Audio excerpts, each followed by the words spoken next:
Hello, everybody. Welcome back to the new Media Lab here at Mesa Community College, and we're having a really good conversation with our Maricopa Chief of Police, David Denlinger. Working our way through some conversation. What's happening out there between citizens and law enforcement and higher education? A couple of areas we want to get into in this second half here is how law enforcement is looking at new techniques of restraining people in the heat of the moment to de-escalate possible events that we're all seeing, on YouTube and stuff, and video of this sort of excessive force. And you were mentioning that one of the techniques that you're interested in doing is removing the initial officer on scene with a new officer who might not be as charged up. Tell me about that. Sure. What we talked about on break was something that we've kind of learned over the years by experience. But when you get two people in a fight, let's take law enforcement out of it. Right. They both are charged up. And so you go up together, you come down together, but you're connected. And when you look at uses of force on TV, on YouTube, the things that you've seen, in many of those cases, all the way to the end of the use of force, it's the same officers that started the use of force that are still engaged with the individual. And you'll see other officers out in the background that haven't been involved. And one of the things we found just by experience over time is once you've had that use of force, it's really a mature thing to do to recognize that initial involved officer is emotionally invested in that relationship at that point in time. And so, it's really a good moment in time to take somebody new and say, here, why don't you deal with the individual? Let's take the other officer over on the side. And that way you can really de-escalate the officer. You can really de-escalate the other party, ask them how they're doing. And, over the years, that's just been a really good technique. I think it's brilliant and so obvious. It's like that should be common practice. I'm sure there's instances where because of a lack of funding, there's a limited amount of police officers, so there's not, the ability to bring in a second officer. But every one of those situations has their own unique set of variables that when there is that opportunity, it makes perfect sense. Get the first guy out of there, let somebody else come in and, de-escalate, because I think if you go into law enforcement, most guys have probably already been in the military as well. And so that sort of competition, that sort of, we need to tone that down a little bit. And I just think that's a brilliant technique. And I hope more and more agencies begin to use that practice. I think it would solve a lot of problems for us. And then, and so we were also talking over our break about the political rhetoric that's came out of the protest to these episodes that have happened between citizens and law enforcement. And this phrase came up, defund the police, which then set off another set of political divisions and stuff. I personally think it's the wrong. I get how impactful that is. I mean, it gets your attention, right? It fires you up no matter which side of this you're on. But I think the end goal of it isn't to necessarily defund the police as it is to make police accountable and make these changes. We can just do better because of what we've watched on video. Right, when we watch in law enforcement end the life of a citizen who's non-threatening, get their hands cuffed behind their back, laying flat on the ground. Mm-hmm. There's no imminent threat there. And so that has to change. And when we talk about, we're capitalism, society, and we want people, when I commit a crime,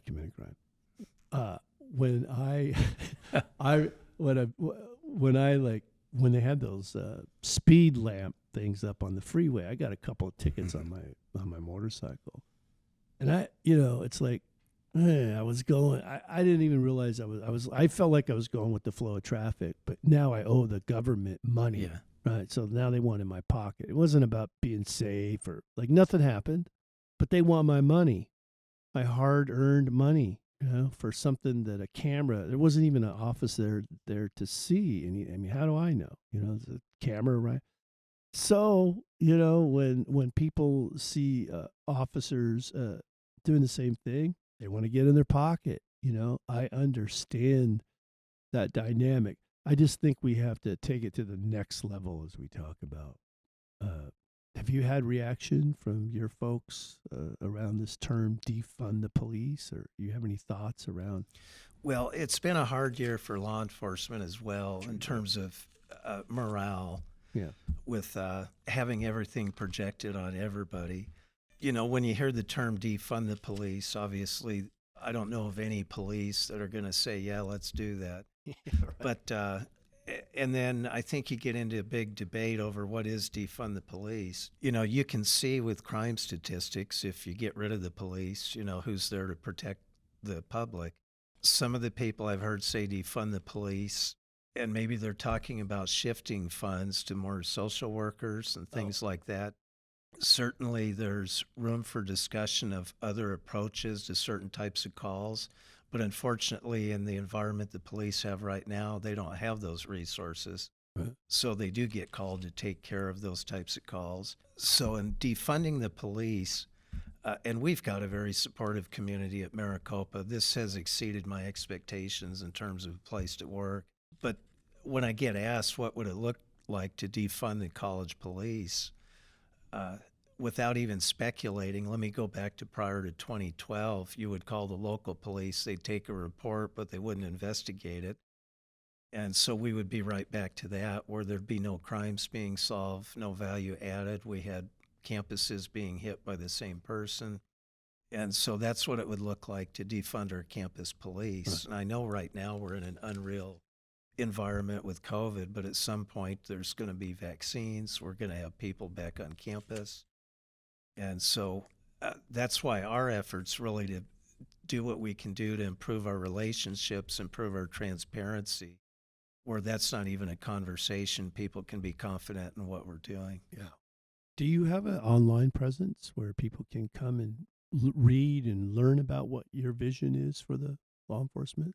So we've got a website. Each of the college police offices has their website. We have the district police website. There's a link on it where you can see how to file a complaint or a compliment. You can click on contact the chief to get a hold of me.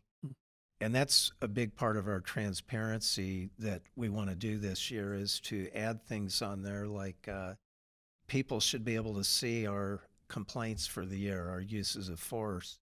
Because when you see that on TV, you probably wonder if that's what goes on every day here, and it really doesn't at Maricopa. Right.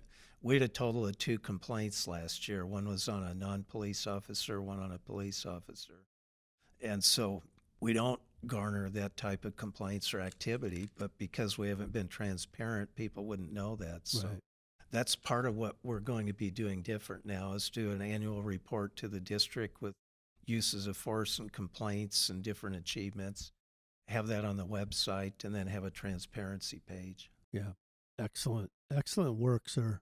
I think all of us should be very, very proud of your work, your experience, and the vision and practice that you bring to all 10 campuses. And I want to just, encourage our student organizations to reach out to their local campus police and get involved with making our environment a safer place to be, a more healthy place to be, and invite law enforcement to some activities. Get to know people. I think that's the way we do it.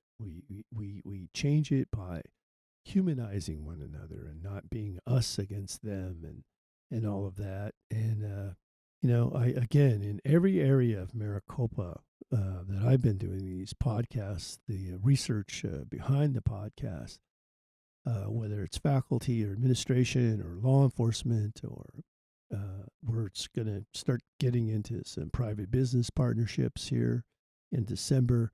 I just think our brightest days are ahead of us because we have people like yourself, so many committed people that make up Maricopa. Maricopa community colleges. And we always give our guests opportunity to give a last word to our listeners. Is there anything you would like to say to our listeners? I want to thank you for having me here, and I do want to point out that our success, isn't all in my office. It's the caliber of people that we have, both the sworn police officers and all of the non-sworn people we have working for our department. As we spent this summer going around to some of the equity sessions, I had nothing but compliments for our people and the interactions we have on campuses. And that's because of our people, not me. That's our people out there that are representing us like that. And so I really appreciate the work that our people are doing and every opportunity I have to be able to recognize that.